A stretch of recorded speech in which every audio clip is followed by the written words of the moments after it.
and welcome to Oklahoma State University Institute of Technology. Today we're coming live from the School of Creative and Information Technologies to give you some information about our Information Technologies program.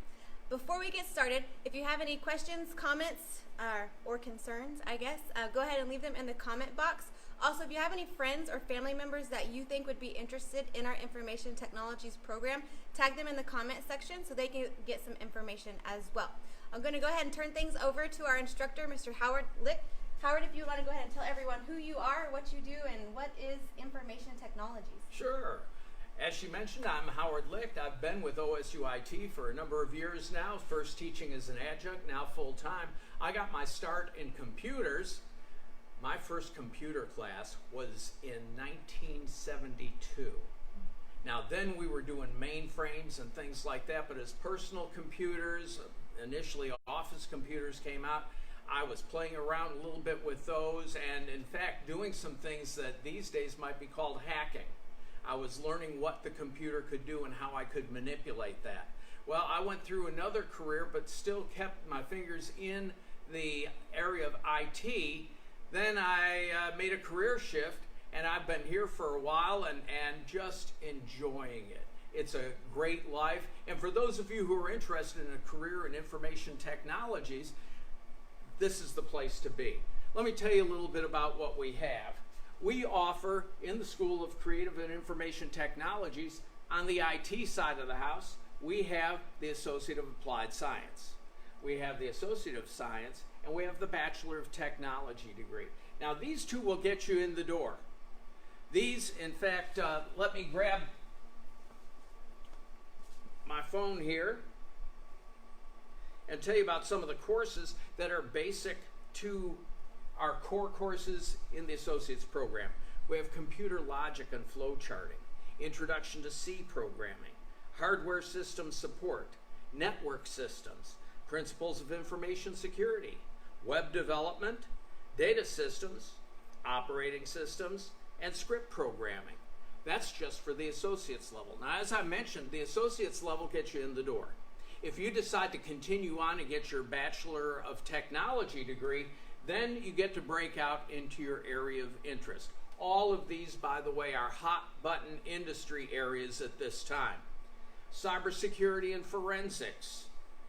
You know, every time you hear about some sort of cyber breach, you know that people are thinking about the need for cybersecurity. We place a lot of our students in the area of cybersecurity. They learn how to think like the bad guys think. I'm going to speak a little more about that later. But cybersecurity and forensics being able to take a computer and see what's hidden in it, and you know, it's a fascinating field. That's one of the areas of specialization. Or perhaps you'd prefer something in network infrastructure. As companies build and grow, they connect their computers together and one branch of a company to another branch, and so they have a variety of ways that they can connect, sometimes through the internet, sometimes through private lines. In all of these things, though, it takes skill to know how to connect these things up and to help people to communicate with each other, even if they're on the other side of the globe. And then the third area of specialization that we offer is software development. I mentioned Introduction to C, but we also teach things like Python. And Python's a very popular language right now. So it's the sort of thing that you can learn and think about mom and dad's computer, that desktop, and all the applications that fit on it. What's happening now? Think about your mobile devices. All of those applications, all of those websites have to be converted to work on new devices. And so the demand in development is huge right now. It's something to keep in mind if you're looking not only for a growth industry, but something that's going to keep you interested, keep you busy. I'm not going to say these are easy. If they were easy, everybody would be in the field. But if you're willing to add some determination and some drive and do the work, there could be a career for you in IT. Let me talk a little bit about what makes us special. You know, we're Oklahoma State University Institute of Technology. We're part of the OSU family. We specialize in our branch on our campus on hands-on technology. You're going to be working with the hardware. You're going to be working creating the software. You're going to be working in all sorts of ways that you may not get through some other schools. There are other good programs, don't get me wrong, but I think what you're going to find with OSU IT is that you have a greater experience, the opportunity to work with the materials that you would be working with in the industry. And how do I know this? We have an advisory committee, meets with us twice a year, and they come from all sorts of areas of industry. They are represented in a committee, and they tell us what the industry wants right now. And we can fine-tune our program so that our students leaving OSU IT are properly trained for those areas that get them hired. I tell students when they go to our career fairs, which by the way, we hold 3 career fairs on this campus each year. And I tell the students, wherever you go, I don't care what they're hiring, ask them, how's your IT?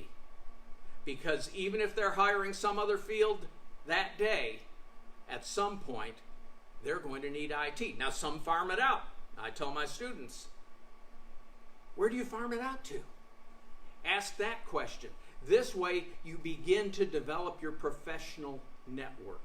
We are huge on professional networks. In fact, one way that we advance one's professional network is through our internship program.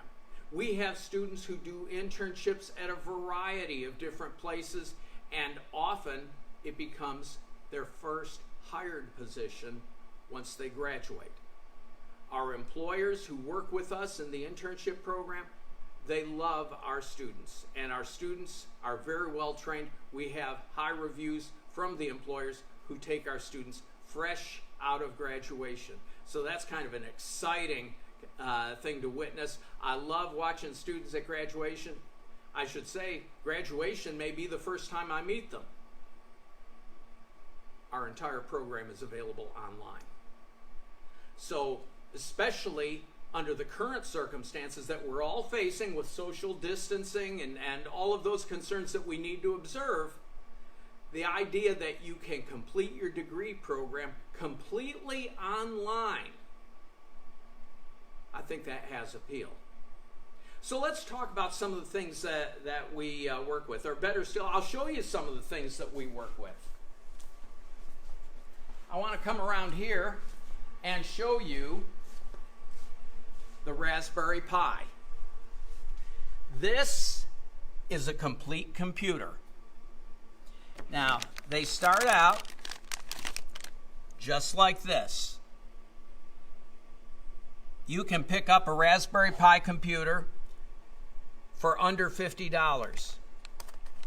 We use that as the basis for our project in the hardware course. We have this available for the Python course. In fact, we're opening up a new course beginning this summer in IoT. And IoT devices, Internet of Things, uses all sorts of sensors and communications devices. We base it on what our students can do with the Raspberry Pi.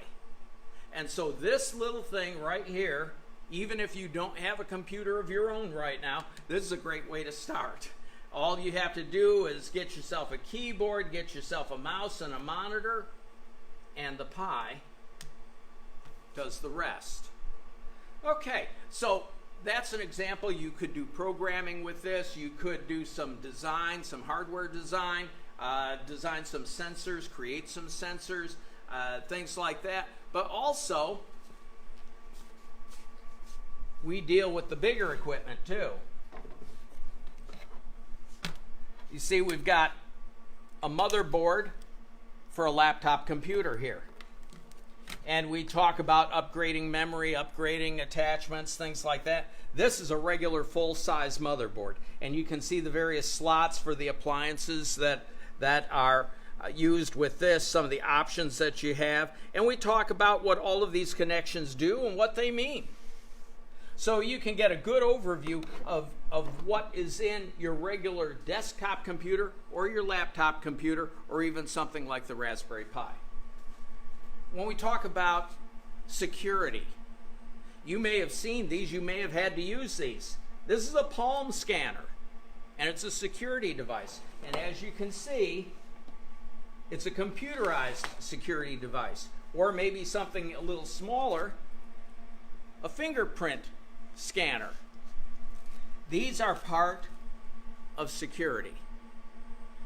Probably the security you're more familiar with are things like padlocks. I'm going to try this, but because this is live, I'm probably going to get hung up on it. But I'm going to see if I can pick this lock. This, by the way, is something that my students do in the Principles of Information Security course. Get to play with the pick set and see if they can pop the lock. I'll give this about 10 seconds, and if I can't get it then, well, you'll just have to come to class to play with it yourself. We'll deal with it later. Okay, let's take a look right here. This is a server closet. This one's relatively small, but like a lot of servers, it's relatively noisy. And it also requires a lot of cooling and a lot of special consideration to make it work. When we talk about things like network infrastructure, knowing about servers, what they do, how they operate, and how you control them, that's key. Let's look at something else over here.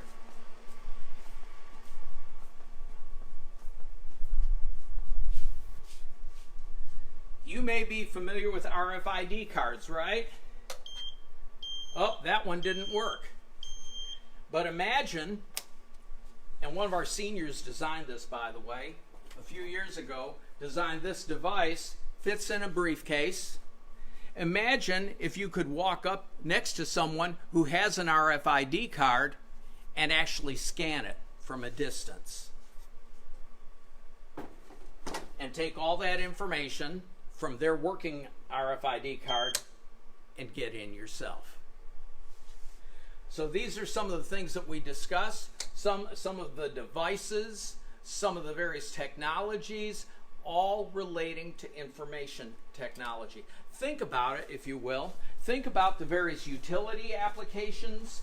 Think about Keystone Dam. Think about PSO. Think about the various operations where they use computerized controls every day. These things are critical to our community, to the way we carry on business, and it's a fascinating field. Do we have any questions? Yeah, we do. Actually, we have quite a few.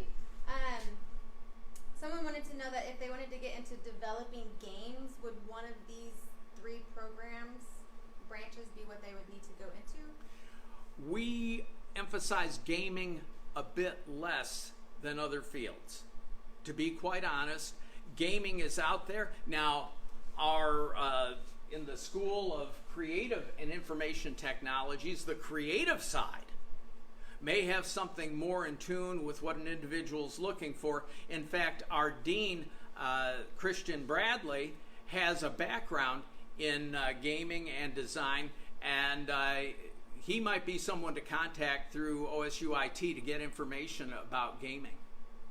Awesome. How long does it take for a student to complete the bachelor program, and then what does ABET accreditation mean?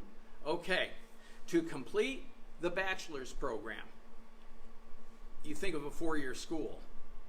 4-year schools meet spring and fall. We meet spring, fall, and summer.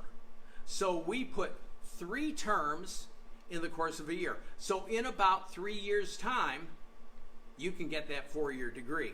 Now, ABET accreditation, we've got a lot of folks who look over our shoulders to make sure that our education program is correct. One of those I mentioned, we've got an advisory committee.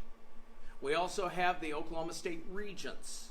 We also have ABET. ABET is an accreditation body, and they make sure that we meet education standards for our area in IT. So, whatever your concerns are, you can look up our accreditation reports. Some of that is available, it's public knowledge. We have an excellent history with ABET. We have an excellent history with our advisory committee. We have an excellent history with our regents. What are special credentials or certifications that your students earn while they're in the program?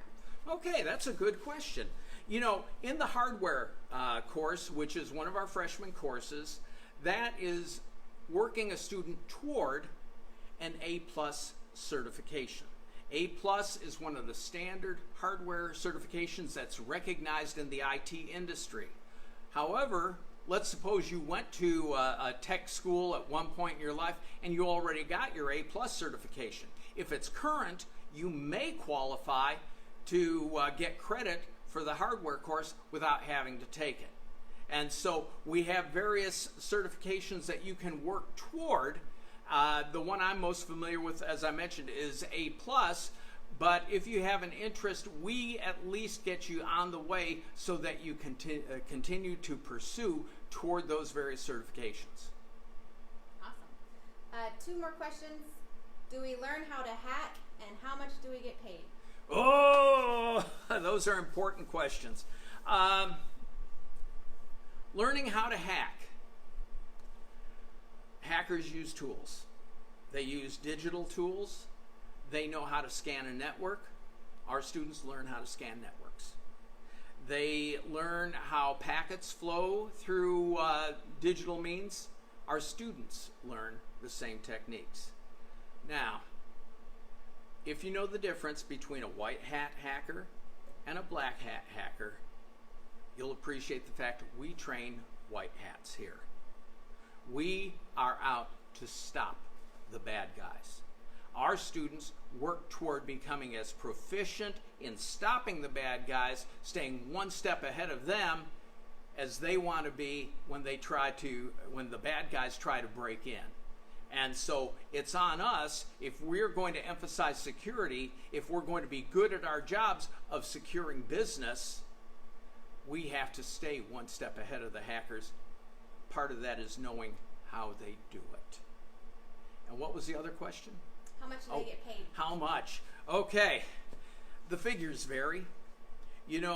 We've had students come out of the program making $35,000, $40,000 a year. After a number of years, it doesn't take much to look at some of the statistics. If you Google the statistics, there are some folks who've been in the industry for a few years, mind you, but they may be making $150,000 a year. That's not bad. It's really how much drive do you have? Don't be in it just for the money. Be in it because you love what you do. And it's like the fellow once said, if you love what you do, you'll never work a day in your life. Awesome. Any last things that you want to add before we wrap it up? I love this school. I step out of this building and I look at the walking path by the pond. I wish I could show it to you, but all you see is a server rack. I would love to show you our culinary arts department and the meals that they serve, the dorm life. We have the AITP organization. We have a student branch, and that's the Association of IT Professionals. They meet here. That's a good way to expand your network. They also go on field trips, and they have guest speakers coming in. There are a lot of folks in the various disciplines. They have guest speakers, and they go on trips. I'm an advisor for Phi Theta Kappa, our honors society here. We just came back from a trip in Arkansas where we had a regional meeting with other branches of the honor society. There's so much to do here. The community is a big part of it. This is a wonderful place to be. I wish I could show you the whole campus, but we're not going to do that today. We've actually had a couple more questions come in. Sure. someone has heard that this industry is kind of male-centric, so have you had any women in the program? And then we also have someone asking, are there opportunities to do network infrastructure in the healthcare industry coming out of this program? Okay, I'll answer the second one first. Healthcare is, you collect data. You're dealing with what we call HIPAA, which are security requirements to protect information. You're dealing with, healthcare, casinos. Everybody uses IT. As I said, when students go to the career fair, ask every recruiter who's there, how's your IT? Because unless it's a small company, mom and pop sort of thing where they still do things with pencil and paper, they probably got a computer somewhere, and at least they want someone who can help service that computer when it breaks. And so that and compiling data, any place that does payroll by computer, that's a data function. Some places do marketing based on data. There's so many data-driven things that, well, it helps fill in the blanks with what we do in IT. Now, women in STEM. You've probably heard that phrase tossed around a lot. We have annually on this campus, we have a day where women are encouraged and they go to workshops and they hear speakers showing them that if they want to do this work and if they are willing to apply themselves, this industry is just opening up. I know some women who have been graduates here who've moved on into positions. I know one who's moved into management at this point. And so the opportunities are there for whoever comes with the skills, the abilities, or is willing to develop those skills and abilities. Awesome. Great. Thank you. So thank you for coming along to learn about information technologies. Make sure that you like the Friends of Pete on Facebook and on Instagram, as we will be having more live program tours. You can join us tomorrow at 10:30 a.m. We will be back in the School of Creative and Information Technology, but looking at our graphic design program. If you have more questions after this ends, go ahead and put them in there, and we will make sure that we get some responses back to you. But that's going to be it for today. Be true to you and go Pope!